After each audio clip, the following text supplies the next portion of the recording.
As I said before, there was a lot of talk among us up front about Tom's strange accident. None of the men knew that Williams and I had actually seen what happened. Stubbins said he thought Tom had been sleepy and missed the foot rope. Of course, Tom strongly denied this, but he had no one to support him, because he didn't know that we had seen the sail fly up over the yard. Stubbins insisted that it couldn't have been the wind. He said there wasn't any wind at all, and the other men agreed with him. Well, I said, I'm not so sure. I kind of believe Tom's story. How do you figure that out? Stubbins asked, not believing me. There wasn't nearly enough wind. What about the bump on his forehead? I asked. How do you explain that? I guess he hit his head when he slipped, he replied. Sounds right, said old Jasket, who was smoking on a chest nearby. Well, you're both way off, Tom jumped in angrily. I wasn't asleep, and the sail did hit me hard. Watch your mouth, young man, said Jasket. I spoke up again. There's something else, Stubbins, I said. The gasket that Tom was holding onto was on the after side of the yard. Doesn't that suggest the sail might have flapped it over to that side? If there was enough wind to do that, then maybe there was enough to hit Tom too. Do you mean it was under the yard or over the top? He asked. Over the top, of course. And the bottom edge of the sail was hanging over the back part of the yard. Before he could reply, Plummer spoke. Who saw it? He asked. I did, I said a bit sharply. So did Williams, and even the second mate saw it. Plummer said nothing more and just smoked his pipe. Stubbins started again. I think Tom grabbed the foot of the sail and the gasket and pulled them over the yard when he fell. No, Tom cut in. The gasket was under the sail. I couldn't even see it. And I didn't have time to grab the foot of the sail before it hit me in the face. Then how did you get hold of the gasket when you fell? Asked Plummer. He didn't grab it, I answered for Tom. It had wrapped itself around his wrist. That's how we found him hanging. You mean he wasn't holding it? Asked Quan, stopping while lighting his pipe. Of course not, I said. No one holds on to a rope after being knocked unconscious. You're right, said Jock. You're quite right there, Jessup. Coin finished lighting his pipe. I don't know, he said. I kept talking without paying attention to him. Anyway, when Williams and I found Tom, he was hanging by the gasket, and it had a couple of loops around his wrist. Also, like I said before, the foot of the sail was hanging over the backside of the yard. There's no real way to explain it.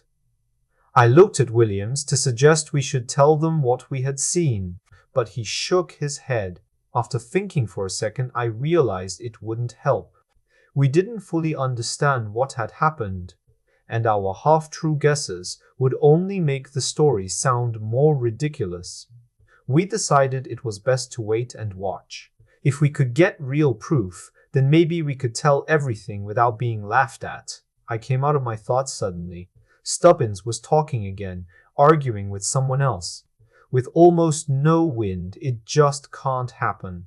And still, the other man said something I didn't catch. No, said Stubbins. I don't understand it at all. It sounds like a damn fairy tale. Look at his wrist, I said. Tom showed his right hand and arm. It was clearly swollen where the rope had been.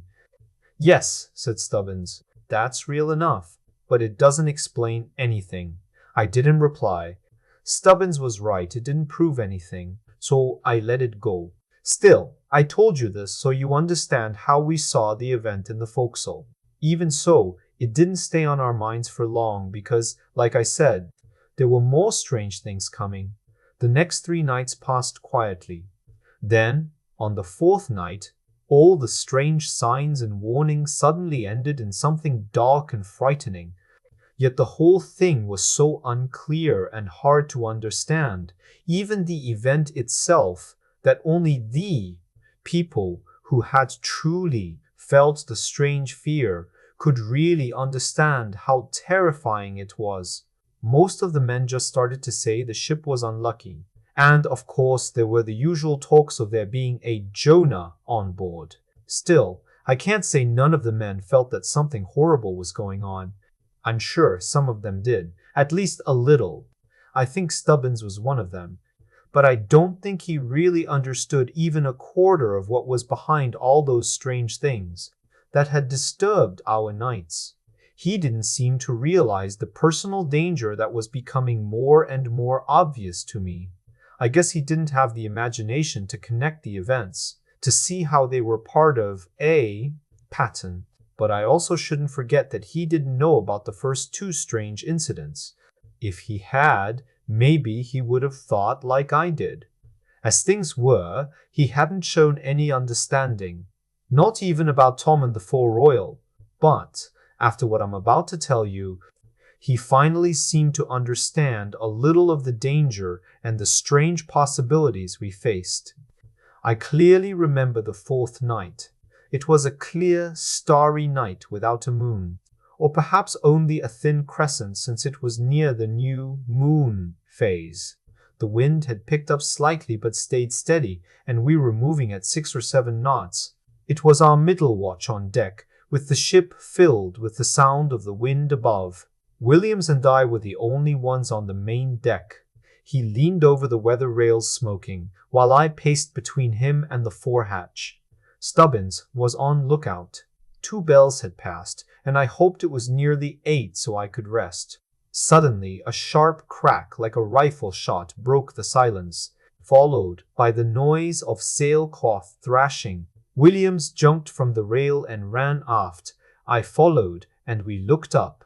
The foretgallant weather sheet had broken loose, the clew of the sail was spinning and banging against the steel yard, sounding like a heavy hammer.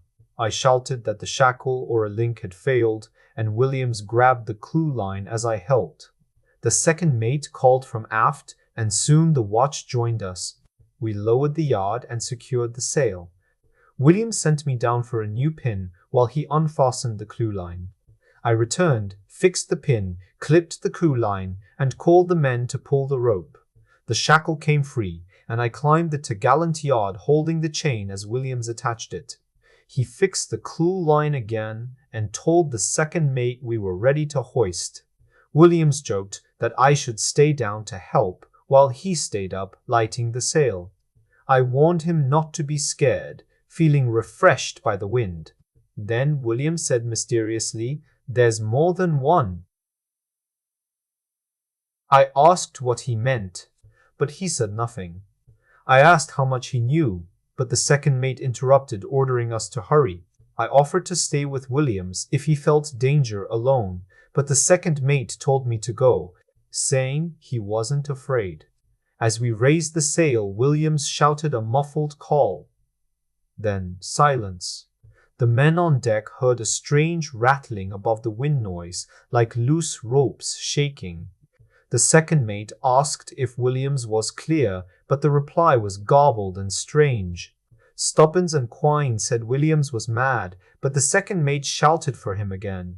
No answer came. "Williams!" more loudly. Still no answer. Then, "Damn you, you jumped-up Cockney crocodile. Can't you hear? Are you blooming well deaf?" There was no answer, and the second mate turned to me. "Jump aloft smartly now, Jessup, and see what's wrong." "Aye, aye, sir," I said, and made a run for the rigging. I felt a bit queer. Had Williams gone mad? He certainly always had been a bit funny. Or, and the thought came with a jump, had he seen? I did not finish. Suddenly, up aloft, there sounded a frightful scream. I stopped with my hand on the sheer pole. The next instant, something fell out of the darkness, a heavy body that struck the deck near the waiting men with a tremendous crash and a loud, ringing, wheezy sound that sickened me. Several of the men shouted out loud in their fright and let go of the halyards, but luckily the stopper held it, and the yard did not come down. Then, for the space of several seconds, There was a dead silence among the crowd, and it seemed to me that the wind had in it a strange moaning note. The second mate was the first to speak. His voice came so abruptly that it startled me. "Fetch one of the binnacle lamps, you, Tammy." "Aye, aye, sir," the youngster said, in a quavering voice, and ran aft. In less than a minute I saw the light coming towards us along the deck. The boy was running. He reached us and handed the lamp to the second mate, who took it and went towards the dark, huddled heap on the deck.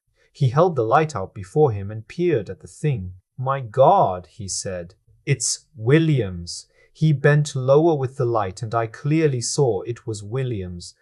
The second mate told some men to lift him and lay him on the hatch. Then he went aft to fetch the captain. A few minutes later, he returned with an old flag which he covered Williams with. The captain hurried forward, pulled back the flag, looked, then quietly put it back. The second mate explained what had happened briefly. The man holding the light showed where Williams had fallen. The second mate ordered some men to get a broom and buckets and sent Tammy to the poop deck to keep him busy, not wanting him to think too much about Williams. After they left, we went into the forecastle, all silent and frightened. The watch below was asleep and unaware of what had happened. Suddenly, Plummer, at the wheel, entered the forecastle and asked if Williams was badly hurt. I told him to be quiet or he would wake the others, and asked who took his wheel.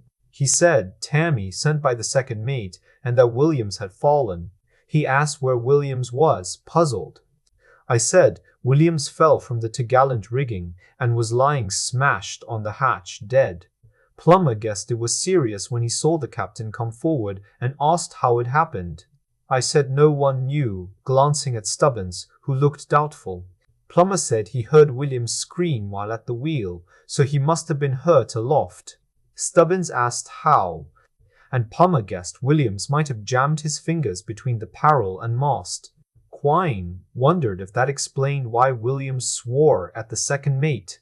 Plummer said he never heard about that or who heard him. Stubbins said, "I think everyone on this ship heard him, but I'm not sure he was really swearing at the second mate. At first, I thought he'd gone mad and was cursing him, but now it doesn't seem likely. It wouldn't make sense for him to curse the man, because there was no reason to. Besides, he didn't sound like he was talking down to us on deck." Who was quietly smoking nearby, slowly took his pipe from his mouth and nodded, agreeing with Stubbins. Stubbins then asked abruptly, "What do you think?" I wasn't sure myself, but said, "I don't think he was cursing the second mate. Doesn't it seem strange that Tom nearly fell recently, and now this?" I nodded. Tom would have been done for if it weren't for the gasket. He paused, then said, "That was only a few nights ago." Plummer asked what he meant, but Stubbins just said it was strange, as if the ship was unlucky. Plummer agreed and said things had been strange lately, especially tonight, and he would be careful next time he went aloft. Old Jaskett sighed and said things were going wrong almost every night, very different from the start of the trip. He had thought the stories about the ship being haunted were nonsense, but maybe they weren't. Stubbins said the ship wasn't haunted like Jaskett meant, but things were strange, and tonight was bad. He said he didn't understand what Williams was saying up there, and thought maybe Williams had something on his mind. Then he asked, who was Williams talking to? Jaskett looked puzzled. Stubbins knocked out his pipe and said maybe Jaskett was right after all.